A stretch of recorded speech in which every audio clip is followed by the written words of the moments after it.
Hey folks, thanks for joining me for this episode of the Embellish Podcast, a podcast focused on, well, I don't really know what it's focused on anymore. For now, we're just playing it by ear and seeing what happens. Sometimes folks reach out to me and want to chat. Other times I decide I should just talk about something, and that's pretty much what I'm going to do until someone tells me to stop. I hope you find it interesting. If you got here by chance, please take a moment to hit the subscribe button. Hopefully I can be found on a podcasting platform that exists. And if you can't find me on one, just send me an email at embellishpod@gmail.com and I'll get that taken care of. I also generally live stream the recording of these episodes on YouTube. You can find all of my links on Instagram at embellishpod or Twitter with the same handle. I have a website. It is www.embellishpod.com. It's also a place to pick up these links, episode details, and more.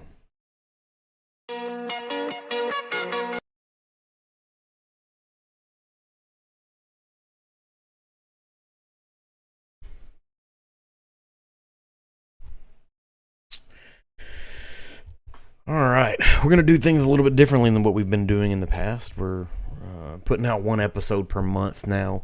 You'll have to bear with me. I haven't done this in, almost a month now. Right, and so today is February the 27th, and, if you got here by the thumbnail, if you got here by the description, by the social media post, we're going to be talking about the black community, its impact on distilling, spirits, and so much more. I'm going to dispense with any, kind of wrap up of what I've been doing or where I've been going or things that I've been tasting. If you want to see any of that, you can hop over to Instagram or even on TikTok, where I'm doing some sample bottle Sunday stuff and kind of exploring spirits outside of bourbon. Trying to stay less myopic in the things that I do, maybe try to explore a few new things. But just to kind of kick things off,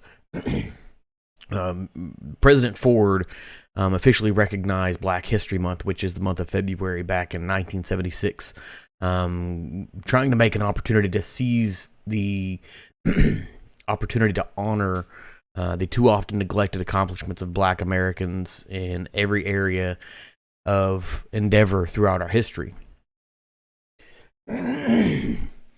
And today, Black History Month is a time to honor the contributions and the legacy of African Americans across U.S. history and society. And I want to caveat all of the things that I'm going to say with, 100% of this content was put together through the optics of what is considered by many, and rightfully so, to be a privileged class in the United States. So anything that I get wrong or slightly misrepresent is completely open to criticism, and it's not done with any degree of intent or intentionality.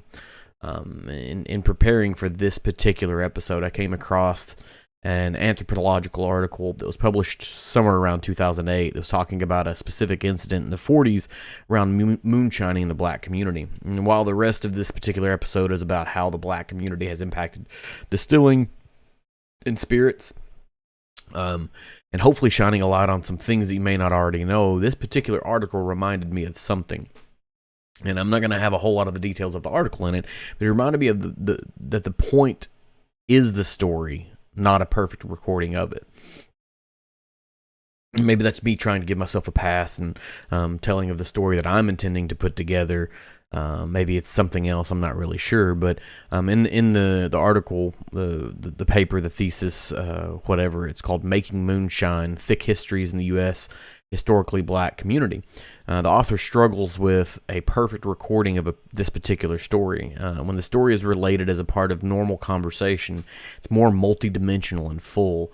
People recount the story with color and fervor, but as soon as we start trying to record it, whether writing it down or using some type of an audio mechanism to do it, people start to clam up, and I think that's an illustration. Or maybe it's a really, really good analogy or metaphor or whatever you want to call it, about what communal spirits do, is they loosen up the narrative to get back to that concept of storytelling.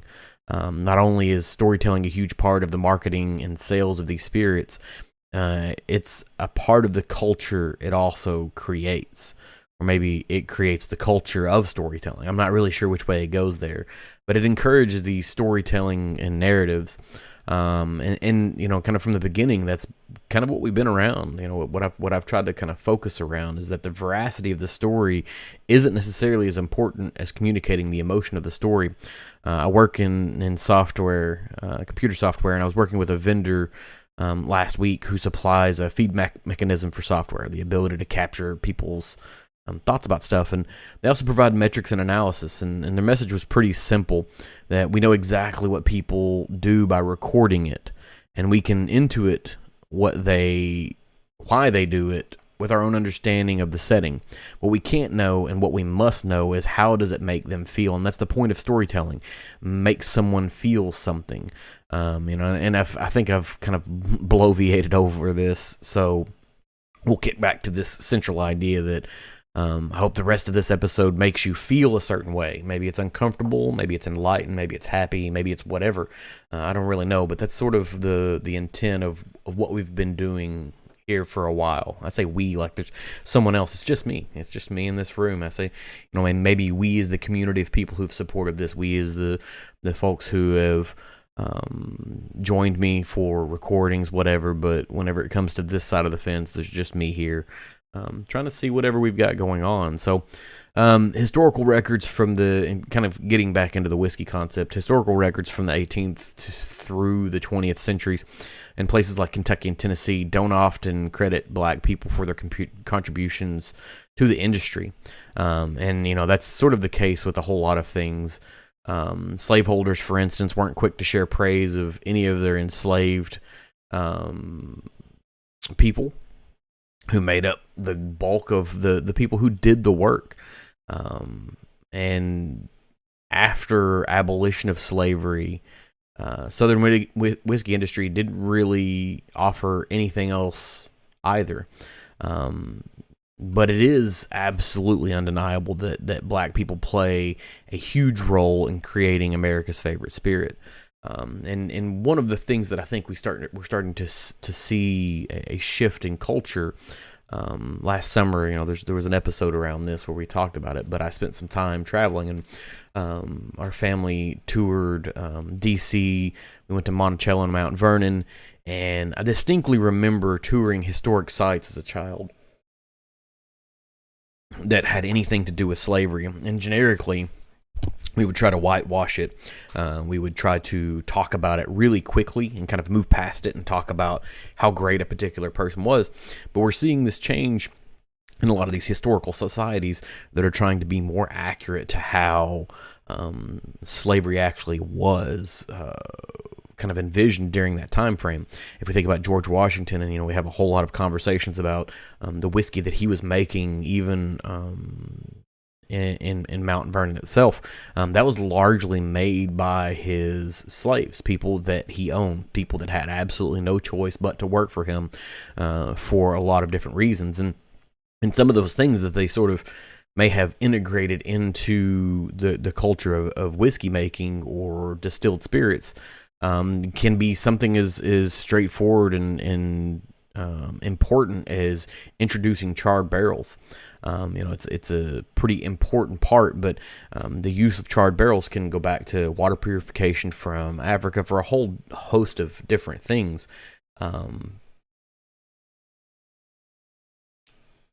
So there's a lot of kind of thumbprint or fingerprint within the whiskey industry from enslaved people, and we don't talk about it. Like I said, we sort of talk about it. You've got a couple of brands that are doing, pretty strong work in trying to communicate what it was like, and how those folks actually had an impact. But if you look back at just something as simple as Andrew Jackson, he had at one point in time kicked out a significant bounty to have his particular escaped distiller returned to him. And so there's all of these facts that exist out there that are kind of trying to be swept underneath the rug. But it's important for us to face those kinds of things, and it continues today. I could probably spend some time tonight talking about the situation with Ebony Major and Bullet, and I eventually want to talk about that, but I want to see a little more of the book being written on what occurred there, and then sort of how that situation resolves itself. So we'll probably pivot to a couple of other things, and most of what we talk about tonight, or some of what we talk about tonight, won't be necessarily about whiskey straightforward, but we're going to start with some more recent history, which is both encouraging and I think a little bit discouraging at the same time. And so we have a character, an individual, a player in the scene of Jackie Summers, and Jackie Summers is an American distiller. He's done a host of other things, but in 2012 he became the first black person in the United States to be granted a license to make liquor post prohibition. All right, which is kind of a great thing to happen, but the question becomes 2012. Like that's pretty late. That's just 11 years ago. 11 years ago, we have the first black person to be granted a license to make liquor in the United States. When we have the foundations of Jack Daniels being built, and a whole host of other companies being built on the backs of slave labor, of black labor, of African American labor, whatever. So Jackie Summers is not a whiskey distiller. He's making small batch sorrel liqueur, and I'm probably mispronouncing that, and so. If I do get that wrong, like I said, it's not intentional. It's just my own specific, unique ignorance here. But sorrel liquor has a really liqueur has a really rich and vibrant history inside the black community specifically, and generically, it's more of a tea type beverage. It's flavored with cloves and cassia and nutmeg and ginger, and in Jamaica specifically, they often added rum to it. And it's seen as more of a Jamaican Christmas type beverage, but kind of removing the idea of rum. In Nigeria, they're going to call it zobo, and in Ghana, they're going to call it sobolo. And I'm probably slaughtering a lot of these. In Senegal, Congo, Burkina, it's called Bissap. And even in Latin America, there's this Flor de Jamaica or Agua de Jamaica. And it was, like I said, it's a tea that's been infused with rum, at least in Jamaican culture, but Summers found some sort of a way to make a shelf-stable version of it, and that's sort of been the problem with the liquor, the liqueur, the beverage, was that it had to always be made fresh. And so something that he had grown up being interested in as a part of his particular heritage, he found his own way to make that a legitimate distilled beverage, and he sought out the ability to be able to make it. And there's a really long story that kind of goes along with it, and I'll let someone else do the telling of that story because it's far better than I could ever do. But in the show details and the show notes, however you come across this, there's an incredible article in Esquire on Jackie's kind of journey towards bringing this forward. But this is a black man in America that is interested in distilling and making a beverage that is very culturally relevant to himself, and he kind of gets this mantle of being the first black person to get this ability to be able to make liquor post prohibition, but it only comes in 2012, and so it's. The story itself evidences this need to be more opportunity to participate in the process, and how do we get there?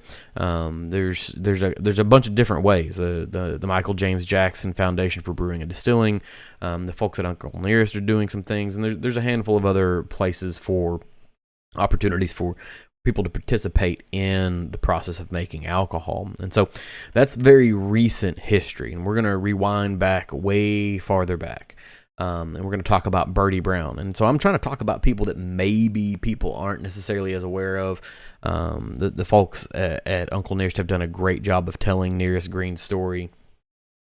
And there's a handful of other stories that are out there already. I've talked about them before on this particular podcast. But we're going to explore some other ones. And so Bertie Brown, her story is very different than a lot of things that you might expect to be able to discover.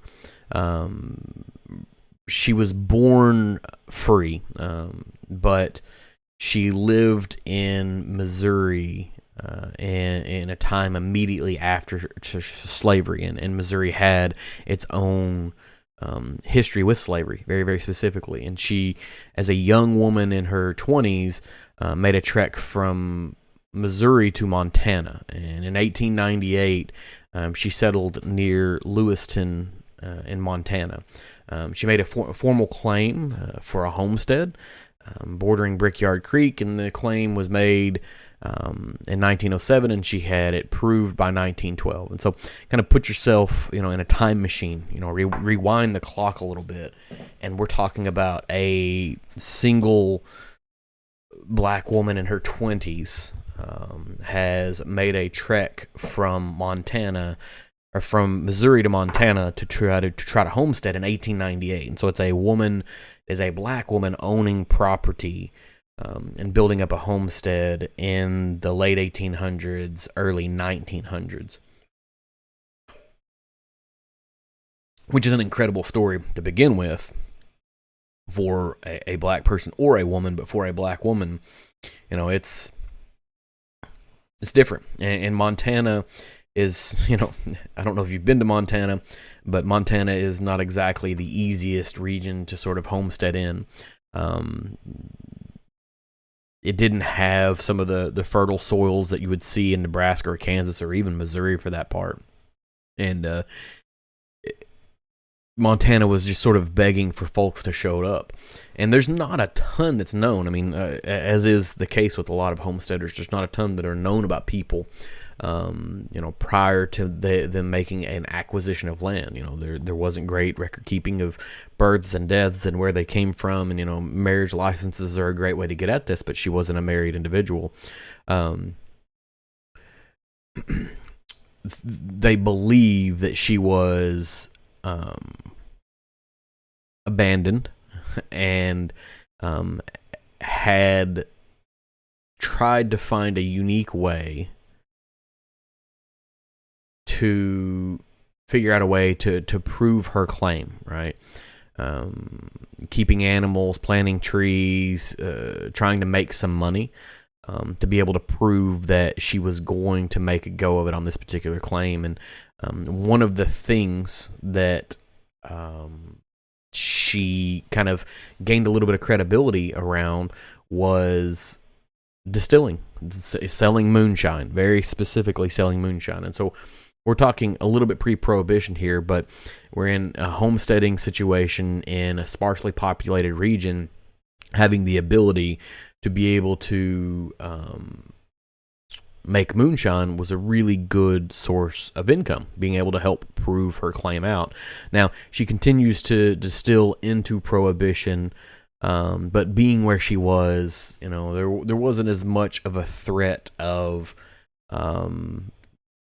revenue showing up. All right. Now, eventually, the law is always going, not always, but the law did sort of find her out. And, the only way you can keep a secret between two people is if one of them was dead. It's sort of that joke that goes back there. And so,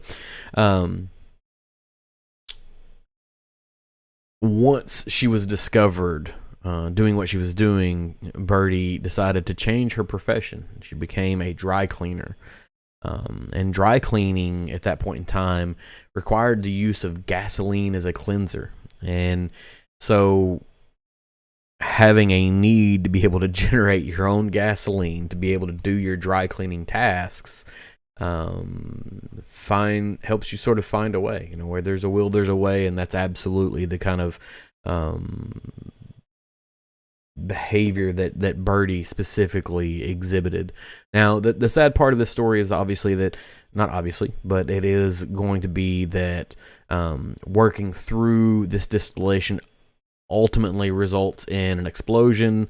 The explosion leads to the death of Birdie Brown, right? And so Birdie Brown's story is now being picked up. right? There's a group called the Henderson Spirits Group, and the Henderson Spirits Group is led by Alan Henderson. He's a retired NBA player, and he's trying to bring forward the narrative of African Americans who have made significant contributions in the world of spirits. And there's a lot of good work that's kind of going into here. And so he's actually creating spirits on behalf of the name of Birdie Brown, trying to make this story more widely known, and not just her story, but the story of Tom Bullock. And Tom Bullock is what is considered potentially to be one of the world's most influential bartenders in the 1910s. He was tending bar in St. Louis and making signature cocktails. He actually did write a book in 1917 called The Ideal Bartender, and it's considered to be, by many, one of the most influential cocktail recipe books of all time. And this is a time whenever a black man couldn't walk into a white bar, but he was allowed in the bar, but also people came to the bar for him, right? So he had a pretty strong culture in the spirits industry. While he wasn't distilling, he was making cocktails that were drawing crowds in a time when cocktails didn't draw crowds like they do now. It's a different sort of creature that existed. And so Alan Henderson and his company are also pushing into making some spirits on the behalf of the Tom Bullock name as well. And so, there's links in the show notes here around Birdie Brown's alcohol. We'll get some in there for Tom Bullock as well, and around Alan Henderson and the spirits group that he's running, because I think there's going to be a lot of really interesting things that sort of come out of that. These are all things that you likely haven't heard of yet, but I'm really optimistic that you will very soon. So then pivoting, and we're going to talk about something slightly more recent. We're still staying in history. We're still trying to honor and sort of cherish some things that have happened historically. But we have Elmer Lucille Allen. This is the last individual that we're going to talk about. And it's sort of funny that we have two black women to talk about, and their time frames are absolutely in time frames that do not make sense in American culture for them to be as impactful and influential as they are. So, Elmer Lucille Allen was the first professional African American that was hired by Brown-Forman. She was hired in 1966, and she stayed there for 31 years and retired in 1997. She was hired on as a chemist, very, very specifically as a chemist. Now, Elmer was born in 1931, and she grew up during segregation in Louisville specifically. She wasn't a stranger to hard work. She worked in a library while she was in high school to help pay for bills and whatnot. She graduated high school with honors, but she had a severe stuttering problem, and so she got a little bit of help from one of her high school teachers to try to learn to be able to speak free from stuttering, and she ultimately was able to deliver a speech that won her an award after the fact. So thinking back in this time frame, there weren't really grants or scholarships that were available in 1949, and so if you were going to go to college, which was not a foregone conclusion for anyone at that point in time. I mean, in 1949, who was going to college? There weren't a ton of people that were doing that, and the ones that were doing it on their own. And so she went to college at St. Augustine, she went to work. She paid her tuition by working at the college, babysitting, house cleaning, and she attended the Louisville Municipal College and the University of Louisville College for African American students. there were courses in English, mathematics, science, social studies, a whole host of other things. And the school that she was attending was closed because the day law was rescinded. And so the day law was an act that prohibited white and colored persons from attending school together. It was signed into law in 1904, and it was rescinded in 1951. And the first school to accept African American students after that was Nazareth College. When the school that she was going to, the Louisville Municipal College closed, she transitioned over to Nazareth. She had to take some classes in religion and philosophy, science, math, psychology, English speech, a whole host of other things that sort of exist there. Nazareth was able to graduate its first two African American students in 1951. There's a scholarship that kind of lives there. So a couple of years later, Elmer graduates from college as well. And, she was kind of on it would have been a very easy path for her to go to college for office work, for typist, for things that would be traditionally considered to be women's work, or even black women's work for that matter. But she actually went for a Bachelor of Science in General Education with a major in chemistry and a minor in mathematics, which sounds incredibly difficult for anyone. And there were two students who graduated with a degree in chemistry at the same time that she did. And because of the situation around employing women and employing black people and employing black women, she couldn't find a job as a chemist. And so she actually went out and took a civil service exam, and her first job post-college was just a clerk typist in Indiana. And she was there for a few months before she transitioned into something that was closer to her work at the Indianapolis General Hospital. She went on to work for the Methodist Hospital and a community hospital, and she got into helping set up labs at the hospital. And in 1958, she returned back to Louisville, working as a med tech at the Children's Hospital and a research chemist at the American Synthetic Rubber Company, and then a chemist at the U of L Medical and Dental Research.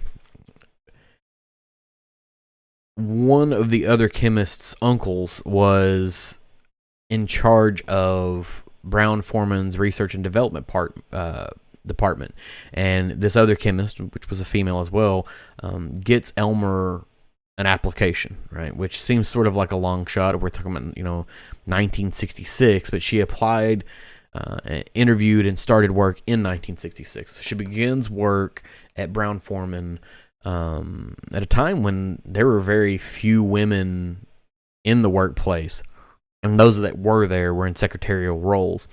She joined a team of 3 other women, worked in the research and development labs on the first floor of the production building. Elmer analyzed whiskey and their raw materials, corn, rye, malt, and the folks that she worked with, no one did the same job. Everybody was sort of specialized in the work that they did. And she kind of comments on, seeing women working and elevating into executive roles. It was sort of encouraging, seeing that people are able to kind of move up. And so she continues her work until 1997, right? And so she works at Brown-Forman for 30 years. 30 years, starting in 1966, we have this woman who has been impacting whiskey for longer than a lot of folks ever have, as a black woman hiring in 1966 in Brown-Forman. And retirement doesn't stop her. This is 1997 when she retired, and so I think about that. I was not even graduating high school yet, and since then, she's gone back and gotten a degree, a master's degree in art, and she's got a pretty strong name for herself in ceramics. And just kind of keeps going, right? And it has sort of that mentality that exists of what we sort of expect and hope for out of the United States, out of citizens, kind of the American dream, the American exceptionalism, that whole thing. But it's all the exception, not necessarily the rule. And that was kind of the hope and the intent of today or tonight's episode, was to be able to talk through some places where the African American community has had an impact on distilling that we still don't largely know about. And so it gave me an opportunity to selfishly spend a few hours doing some research and dig up some names that I'd never heard before and understand some new stories, and hopefully kind of communicate those things back out to everyone else and say, hey, there's a very rich and vibrant history that exists out there, and we need to continue exploring it. We need to continue building out these stories, weaving this wonderful tapestry that is whiskey, but being more inclusive and making sure that we understand that the foundations of it are very multicultural, and that the future of it should be as well, right? And so we need to see more distinct diversity, and I think one of the most discouraging things is if we think about at a time when bourbon and whiskey was looking for a consumer, they didn't consider a whole section of a cross section of the United States, of its citizenry.